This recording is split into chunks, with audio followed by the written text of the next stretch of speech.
मुझे विश्वास है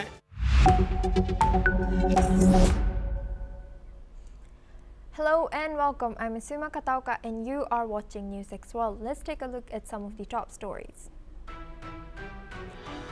Putin has announced plans for military spending cuts despite NATO boost and thanked Trump for his peace efforts. Russia says it ejected Ukrainian troops and has announced a 3-day ceasefire.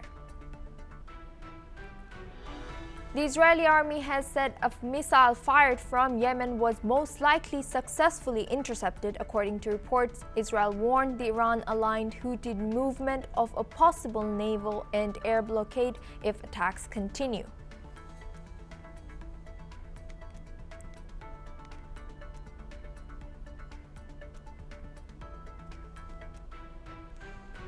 President Donald Trump has said a Gaza ceasefire could be reached within a week following talks with mediators, though disagreements remain over Hamas disarmament, according to reports. Iran has begun a state funeral today for around 60 people, including top military commanders and nuclear scientists, killed in its war with Israel, according to local state TV. North Korea says it sent 14,000 troops to aid Russia in Ukraine, claiming to help retake Kursk, a claim Kyiv denies. Meanwhile, Putin praised the soldiers as heroes as US and South Korea slammed the move as illegal, according to media reports.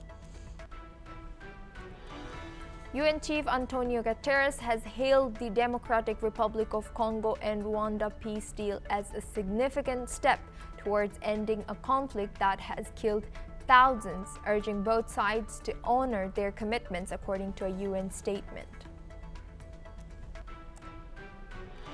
Closing arguments have now ended in Sean Diddy Combs' federal trial, with prosecutors accusing him of sex trafficking and abuse, according to media reports. The jury begins deliberations on Monday, with Combs facing life in prison.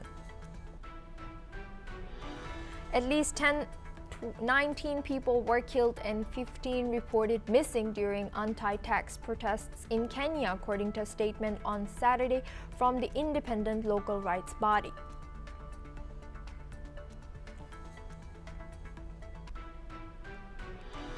Iran has begun a large-scale state funeral for dozens of people killed during its recent conflict with Israel, among them top military commanders and nuclear scientists.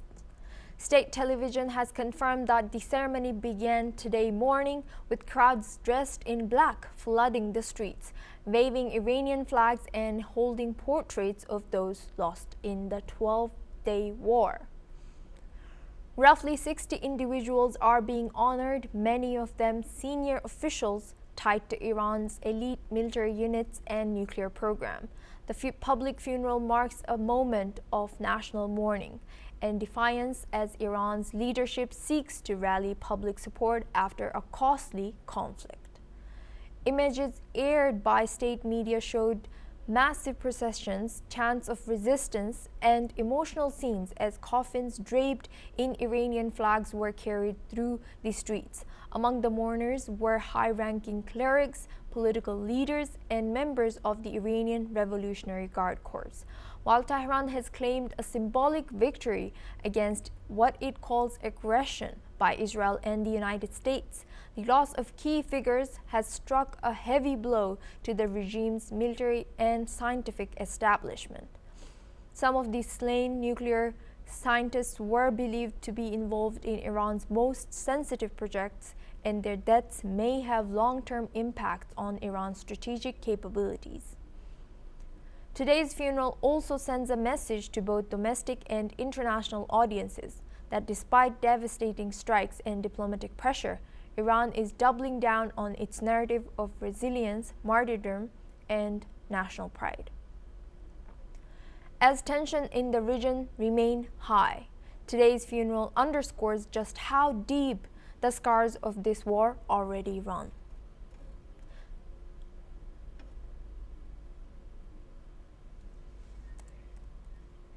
از تجمع در مقابل میدان انقلاب خودداری بکنید تا انشالله مراسم طبق برنامه پیش بینی شده جلو بره انشالله. هر کجا صدای من رو میشنوی روز دوم محرم هست، هم نوایی و هم صدایی. Now we have live visuals. As you can see, the funeral is being held in Iran with, it seems like some mourners are dressed in black clothing, and there is a moderator or narrator. He's a man and he has said something, and now people are showing support. Now we are joined for this discussion with Ali M. Abushbak. He's a Middle East affairs researcher joining us live from Cairo. Thank you, Ali, for joining us today. Good to see you. Ali, what message do you think Tehran hopes these images and live footages of all the people gathering for this funeral send to Israel and the United States, as well as the world? What do you think is this message that's coming from Iran? Thank you, Soma, for having me again. I guess it's a grave day in Iran and Tehran especially, and today, since the funeral started and began to ceremony that the people who got killed during the war, 12 days of wars. Usually Iran and the people in Iran gather to participate in funeral and massive funeral to offer prayer to the people who got killed during the war, and also chanting a slogan against Israel and against America, wearing a black color, dressing black. It has a symbolic to represent their grief and to represent their angry against America and Israel. These scenes also usually Iran crowding 1 million of people to participate in such a protest or such a funeral, which means that the massive of people supporting the regime, supporting the current regime, also supporting the government, and they are behind the government with regard to the nuclear program. So also it's renewing the support to Ayatollah Khomeini to represent that against the American statement that he released yesterday. Usually this protest has a symbolic that people are all that the social cohesion in Iran, unlike what we have witnessed, that propaganda that the people and the public in Iran, they are not supporting the government, they are not supporting a revolutionary guard. So also that, as I mentioned, the black, it's representing their angry and they are outraged against the American and Israel attack. People from children, women, men, and old people, they are participate to represent the social cohesion and to represent their support to regime. So, and Ali, now we see, like just like you have said, that Iran's leadership has sent us a clear message, or sent US and the world a clear message that it's not how we assumed from outside, that Iran's leadership does not have much of support. It's very clear from these visuals that we're seeing live here that a lot of even the ladies are, it seems like they are maybe chanting something or are in the prayer, maybe with these black gowns. And so how do you think that this is different from what we have known so far, or we used to know about Iran's support, Iran's people's support toward their leader Ayatollah Ali Khamenei, and how effective is this narrative now, mobilizing ordinary Iranians, especially the younger generation? And now we see all these people actually show up to show support.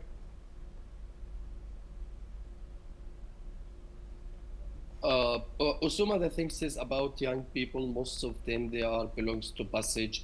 The Passage is one of a brigade of Revolutionary Guard as well. They are participating and so active in Iran.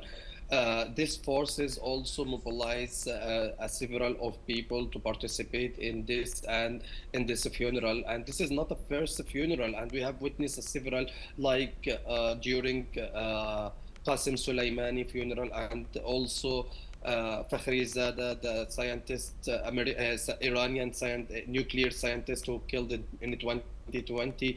So also these and also worth mentioning that during this funeral, they are the slogan, the people, they are chanting the death to America, the death to Israel, which make the people more boiling against their enemy. And as well as this kind of a slogan, it's common in Iran, and in its a proxy in the area, like also Ansarullah al-Houthi, they are chanting this slogan several of time, as well as Hezbollah in Lebanon, and also that the Islamic Revolution, the Islamic resistance militant group in Iraq. So this a clear message to America and Israel. You didn't devastated the regime. You didn't devastated the Revolutionary Guard in Iran, and Iran is still strong, not only by its power and weapons. Iran is still strong by its people, because during the war, the Iranian leadership, they show and mentioned that the people in Iran, they are supporting the regime, and they have a mental to defense their nation. Also, Arakji, he said these things on his social media and on several of statement. He released that statement to empathize that the people are supporting the regime, the people in Iran. Also, they are fighting. We have witnessed in the war in 1979 during the Iraq-Iran war also how much the Iranian nation, they are supporting the regime, how much the Iranian nation, they are behind their leadership. We have witnessed and we have heard about the million wave attack from the people. They are attacked the border between Iraq and Iran during the war, and how much they are loyal to their leadership. And today also during this funeral, it has a several of sample, but the significant message they want to send it to the international community, to Israel, that Iranian has a social cohesion and a close-knit society, all of them loyal to their leadership, despite there is a several of a spy or a Israeli agent, the people who was cooperated with Israel to leak the information from Iran, and they are started to code them and start to account them. The day before yesterday, Iran confirmed that they have a capturing, they have held around 600 Iranian who was in contact with Israelis intelligence service Mossad, as well as this is a message to these people who's cooperating with Israel and cooperating with any international intelligence service, that the people here supporting us, there is a few people who's against and a few people who's a fifth column in Iran, but also these people has a no exist on the ground. This is the clear message. The clear message also that Iran won in the war. The Revolutionary Guard managed and control this wave of conflict very well. That's it. People satisfy with their action, satisfy with their retaliation against Israel Ali, and I will America. have So to it's a clear message to Ali, I will have to cut you off here as we have to move on to our next news. You will stay with us, and thank you for sharing that insight. Tensions remain high in the region as Israel said on today's that a missile fired from Yemen was most likely successfully intercepted. The missile was launched by the Iran-aligned Houthi movement, which controls most of Yemen and has been targeting Israel in what it claims is solidarity with Gaza. In response, Israel has issued a warning to the Houthis, threatening a naval and air blockade if the attacks continue. Since the outbreak of the war in Gaza last October, or 2 Octobers ago, the Houthis have regularly fired missiles and drones towards Israel and targeted shipping in the Red Sea, causing disruption to global trade routes. While most of the projectiles have been intercepted or missed their targets, Israel has launched several retaliatory strikes against Houthi positions. The escalating exchange is part of a wider regional tension that continues to draw in multiple actors beyond the immediate Israel-Gaza conflict. Now we are going back for our discussion with our guest, Ali M. Abushbak. He's a Middle East affairs researcher joining us live from Cairo. Thank you, Ali, for staying with us. And now, how significant was this latest missile launch from Yemen? Was it more symbolic solidarity with Gaza, or does it show the Houthis are becoming a bigger military threat to Israel? The thing is, Houthi from the day one of Israel, so at that war in Gaza, they are showing their solidarity and support to the Palestinians and in Gaza, and they also they launched several of rocket and drone toward Israel. Some of them it's success to reach to the Tel Aviv and also to reach to the main and significant airport in Israel, Ben Gurion Airport. As well as during the war between Iran and Israel, 12-day wars. Also, Ansarullah al-Houthi, they released a statement they are supporting that Iranian, but also they didn't during that the round of conflict they didn't launch any rocket. But also today and the day last week also, Ansarullah al-Houthi confirmed that they are still. They are still supporting the Palestinian people in Gaza, and they are not. They will not hold. They will not hold, and stop their missile attack or missile launch toward Israel unless Israel will not stop the war in Gaza. But the significant things also. It's representing that Ansarullah al-Houthi it's considered as a powerful militant group in the state of the Hezbollah, because before the war with Hezbollah and before the war in Hezbollah between America, Israel and Hezbollah was the significant and the most powerful Iranian proxy in the region. But after the war, it got diminished, and the Hezbollah power it become more weakness.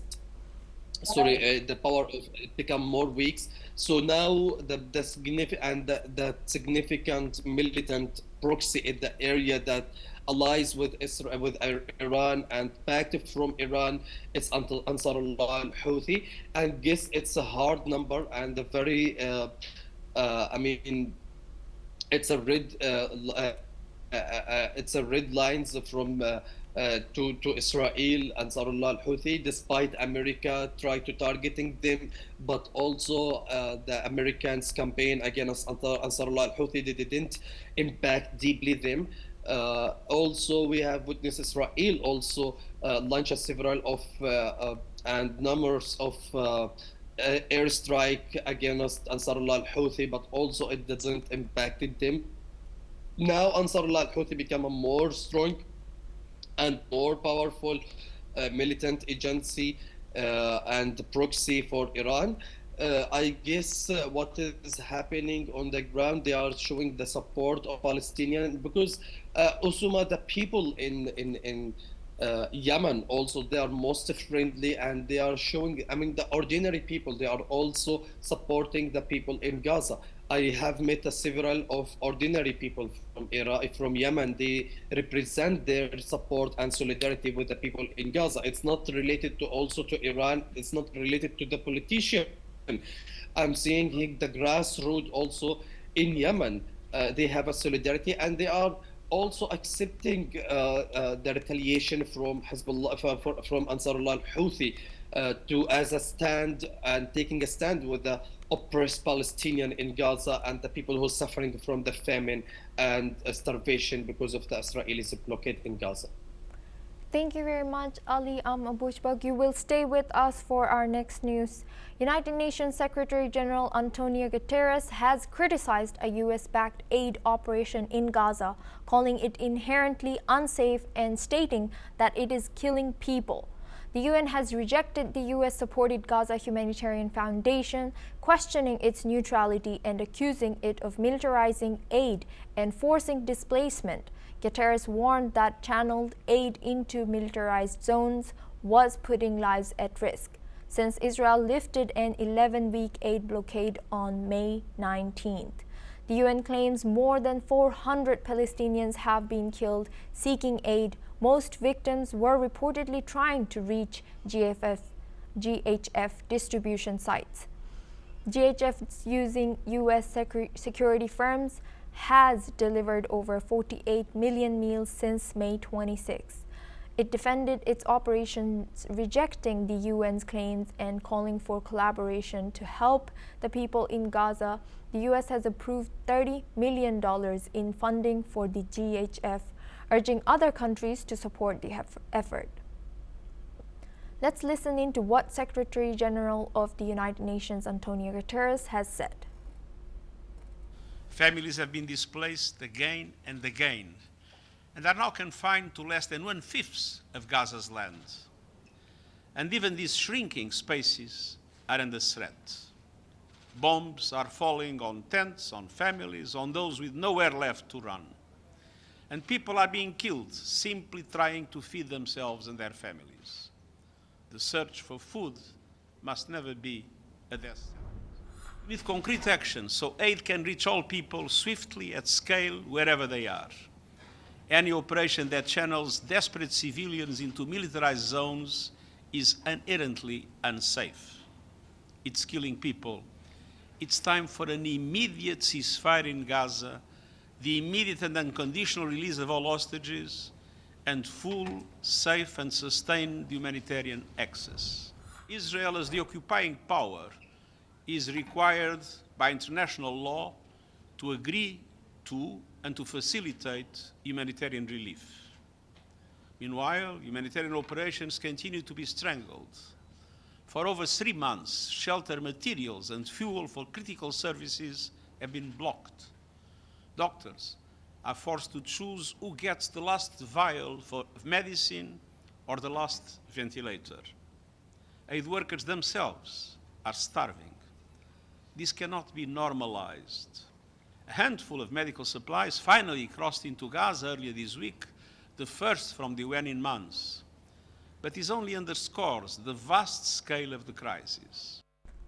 Israel has strongly pushed back against comments made by UN Secretary General Antonio Guterres on the humanitarian situation in Gaza, accusing the United Nations of siding with Hamas and misrepresenting the facts on the ground. In a statement posted on X, Israel's foreign ministry said that blaming Israel for the UN's failures and for Hamas's deeds is a deliberate tactic. The ministry defended the work of the US and Israeli-backed Gaza Humanitarian Foundation, which it says has provided over 46 million meals to Palestinian civilians. The ministry claimed the UN is actively opposing this aid effort and added that in doing so, the UN is aligning itself with Hamas, which is also trying to sabotage the GHF's humanitarian operations. The statement went further, denying claims that Israeli forces intentionally target civilians. It said that the IDF never targets civilians, and anyone claiming otherwise is blatantly lying. Israel also accused Hamas of killing GHF aid workers and civilians seeking assistance, actions it claims the UN has failed to condemn. The Foreign Ministry concluded by challenging the UN to choose between maintaining what it called a broken aid system that benefits Hamas or supporting the delivery of aid directly to Gazan civilians. The comments come after Guterres warned that Gaza's humanitarian crisis has reached horrific proportions. He called for a ceasefire and increased aid, saying the trickle must become an ocean. Guterres also stressed that violation of international law must lead to accountability and said the only lasting solution is political, though a two-state outcome based on diplomacy and human dignity for all.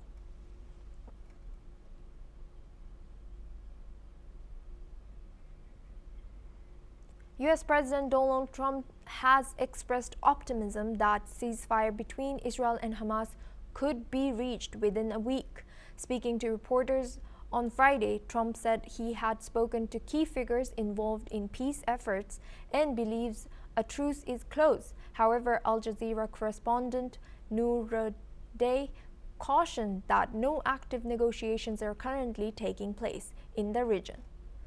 Trump's comments come amid rising violence in Gaza, where Israeli forces continue their bombardment. There are reports of Israeli soldiers being ordered to shoot unarmed Palestinians, including those seeking humanitarian aid. Gaza's health ministry has confirmed the deaths of nearly 550 Palestinians at aid distribution points since late May.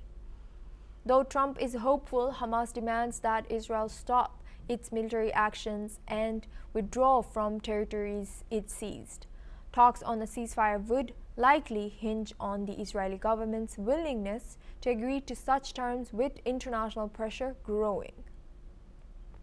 Let's listen in to what Trump has said. Often asked, and I think it's close. I just spoke with some of the people involved. It's a terrible situation that's going Gaza. He's asking about. And we think within the next week we're going to get a ceasefire. And we're supplying, as you know, a lot of money and a lot of food to that area because we have to. I mean, you have to. Meanwhile, reportedly, Strategic Affairs Minister Ron Dermer is slated to visit Washington on Monday for talks with top Trump officials regarding Iran and Gaza.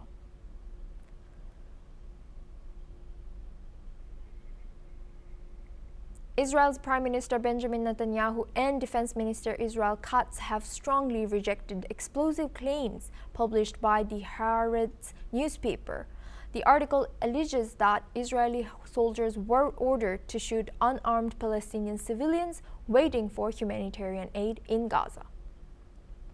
Calling the report contemptible blood libel, Netanyahu and Katz dismissed the accusation as outright lies. They defended the Israeli military, describing the IDF as the most moral army in the world, operating under strict orders to avoid harming civilians.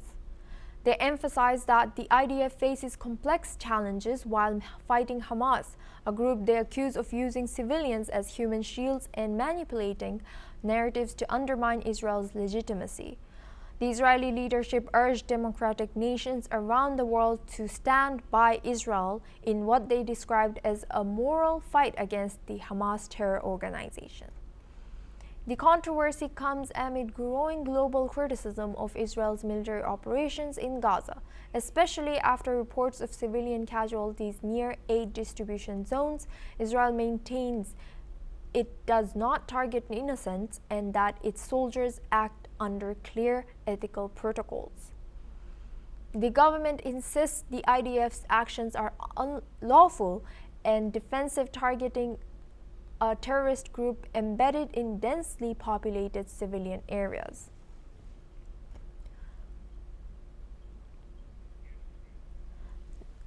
Now we have guests joining us back at this discussion, Ali M. Abushbak. He's a Middle East affairs researcher. Thank you, Ali, for staying with us throughout. From where you stand now in the Middle East, in Egypt, does the local mood or media feel anywhere near a truce about Gaza's situation, or is the violence likely to get worse before diplomacy has a real chance? How's the atmosphere like now?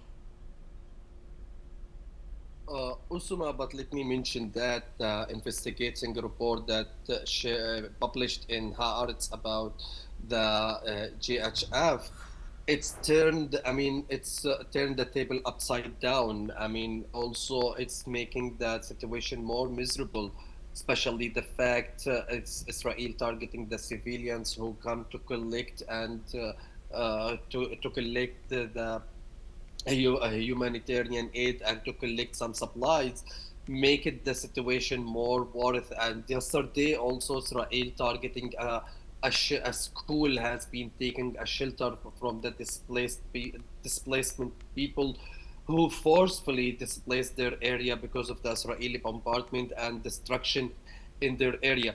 So also the humanitarian situation in Gaza, it's totally miserable and it's totally dire. Osuma, the people are suffering a lot and there is a lack of supplies. Israel find any excuses to kill the civilians, any excuses to kill people who's innocent and unarmed people. Unfortunately, the atmosphere in Gaza, it's pessimistic about reaching out toward the ceasefire. But also, last week, one of the mediator, Bashar Bahbah, who was, he's aligned with the negotiation and aligned with the talk between America, because he's a Palestinian American, between America and Israel as well as Hamas. He advertised that there is a good news could be happen very soon. I guess both of sides, Gaza and Israel, got tired from this countless and from this endless war without purpose. Israeli community, they are last week when the 7 of Israeli soldier has been killed during the fight with Hamas, they protest, and there are several of Israeli politicians also they are chanting about what's the purpose of this war. I mean, also when it will end, despite there is no any clear aims for this war. Also, several of people, they are protesting about against sending their beloved to the war in Gaza without any aims, without any purpose. So from the Israeli side, from Palestine, on the other hand, the Palestinian side also got tired from this war. Daily there is a bloodshed, daily there is a displacement, daily there is some people starving to death, daily there is some people injured. The situation is behind the imagination. What we have witnessed and what we have seen from the footage and from social media, it's nothing. I called one of the Palestinians from Gaza yesterday and he described the situation. He said, whatever you have witnessed and whatever you are seeing on media, it's nothing. It's a zero comparing what we are witness daily, because there is a fear, there is a trauma, there is a several of many things that international media, they didn't cover it during 12 days of war. Also, Ali, this GHF... Sorry, I will have to cut you off there. Thank you very much for sharing that insight and staying with us throughout all the news from the Middle East. Now we have to move on to our next story. The American Jewish Committee, or the AJC, has expressed deep concern over recent attacks by Israel in the West Bank, condemning the violence and unauthorized entry into Palestinian territory. In a statement released this week, the AJC called Israelis the actions clearly illegal and described them as a blatant betrayal of Jewish values. The organization urged both political and religious leaders to unequivocally denounce these offenses and demanding that those responsible be held fully accountable. The attacks come amid growing concern over escalating tensions in the West Bank, where violence has been on the rise in recent months. The AJC's strong words underscored the mounting pressure on Israeli authorities.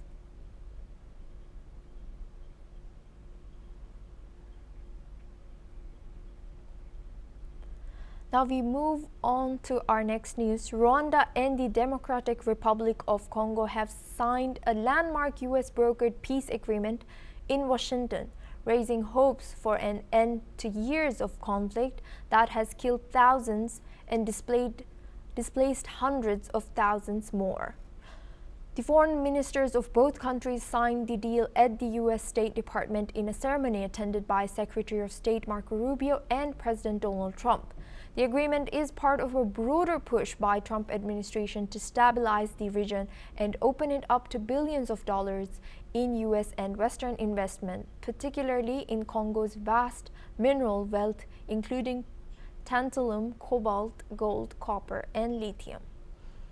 Under the terms of the deal, Rwanda has agreed to withdraw its troops from eastern Congo within 90 days, and both countries will establish a joint security coordination mechanism within 30 days. A regional economic integration framework is also set to be launched within 3 months, signaling a shift towards long-term cooperation and economic development. Rwanda has committed to ending what it describes as defensive measures inside Congolese territory, while the DRC has pledged to cut all ties with Hutu militias linked to the 1994 Rwandan genocide, specifically the Democratic Forces for the Liberation of Rwanda, or FDLR.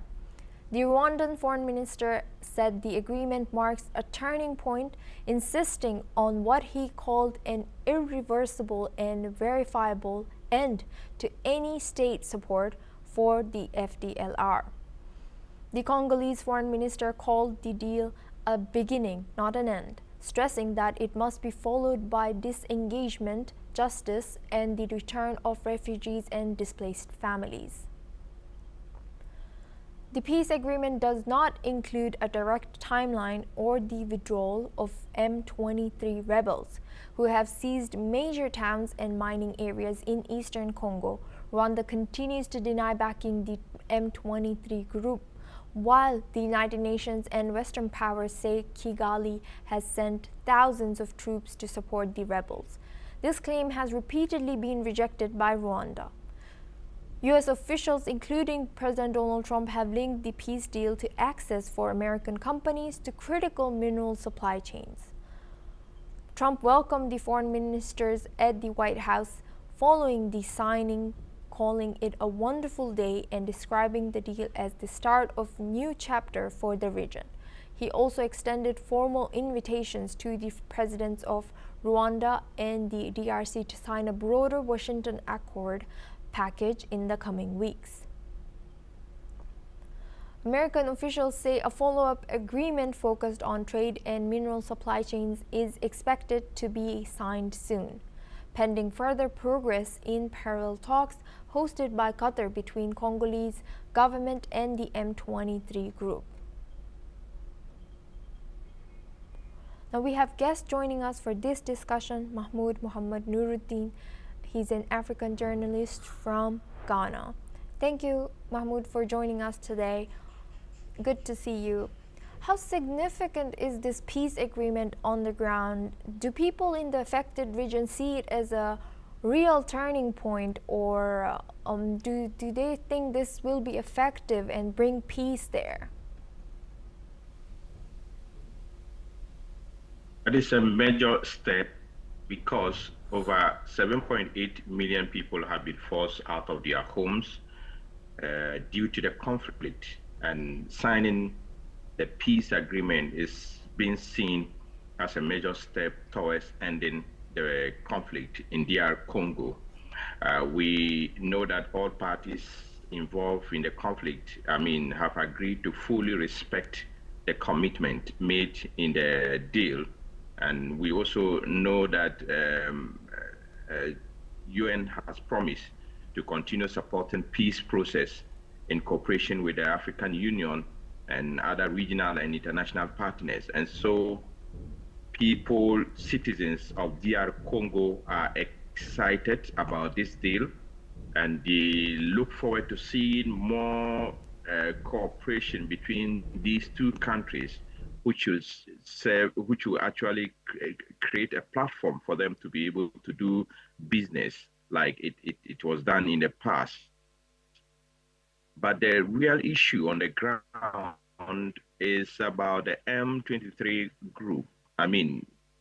There is still a lot of unclear issues from the people, especially those in Goma, the eastern part of DR Congo, because the agreement did not mention when and how the M23 group would withdraw in the eastern the country. Now, one of the key issues is Rwanda's position on the M23 group. Rwanda continues to say that it is not responsible for telling the M23 group to leave because it considers the matter an internal Congolese issue.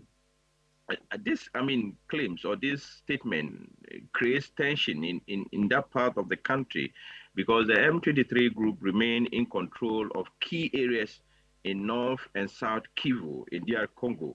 They have taken over major cities and are now appointing officials in some areas. So their presence continues to raise doubts about how they... We might be facing some technical issues here. He will stay with us. Mahmoud will stay with us for our next discussion. Now we move on to our next news. Global leaders have welcomed the peace deal between Rwanda and DRC. The latest to welcome the accord is the UN Secretary General. Guterres called it a significant step towards de-escalation, peace, and long-term stability in the region. In a statement released, Guterres said the agreement offers renewed hope for the conflict-ridden eastern DRC and the wider Great Lakes region. He commended the United States for facilitating the deal alongside key coordination efforts by Qatar and African Union mediator, the Togolese president. Guterres also acknowledged the critical role played by the 5 co-facilitators designated by the East African Community and the Southern African Development Community. He urged both sides to fully uphold the commitments made under the agreement, including the cessation of hostilities and the implementation of all related measures outlined in UN Security Council Resolution 2773 adopted earlier this year.